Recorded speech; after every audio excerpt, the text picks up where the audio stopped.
පවුලේ කෙනෙක්ට දරුවෙක් ලැබෙන්න ඉන්නව නම් අලුතින් නිවසක් ඉදිකිරීම ආරම්භ කිරීම හෝ වෙනත් ඉදිකිරීම් කටයුත්තක් සිද්ධ කිරීම සුදුසු නැද්ද? ඇත්තටම දරුව ලැබෙන්න ඉන්නේ පවුලේ කාටද කියන කාරණය මත මේකේ බරපතලභාවය වෙනස් වෙනවා. උදාහරණයක් විදියට ඉදි කරනු ලබන නිවසේ ස්වාමි දුවට නම් දරුව ලැබෙන්න ඉන්නේ ටිකක් වැඩිපුර අවධානය යොමු කළ යුතුයි.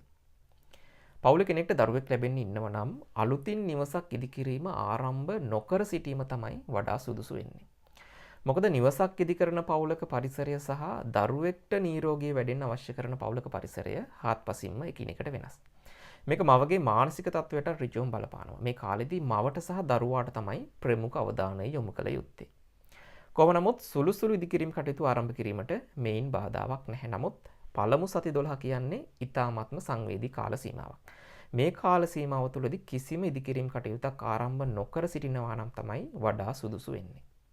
ඒ වගේම තමයි ඔබ දැනට කිසියම් ඉදිකිරීම් කටයුත්තක යෙදෙලා ඉන්නවා නම් ඒ අතරතුරදී ඔබේ පවුලේ කෙනෙක් ගර්භණී වුණා කියලා එමෙ ඉදිකිරීම් කටයුතු අතරමඟදී නවතා දැමීම සිදු නොකළ යුතුයි. එයින් නැති වෙන්න පුළුවන් හානිය ඊට වඩා බරපතලයි. ඒ වගේම තමයි විශේෂයෙන් මතක තබා ගන්න ඕන ගර්භණී මවක් කිසිම අවස්ථාවක ඉදිකිරීම් භූමියක් තුළට ඇතුල් වීම සිදු නොකළ යුතුයි.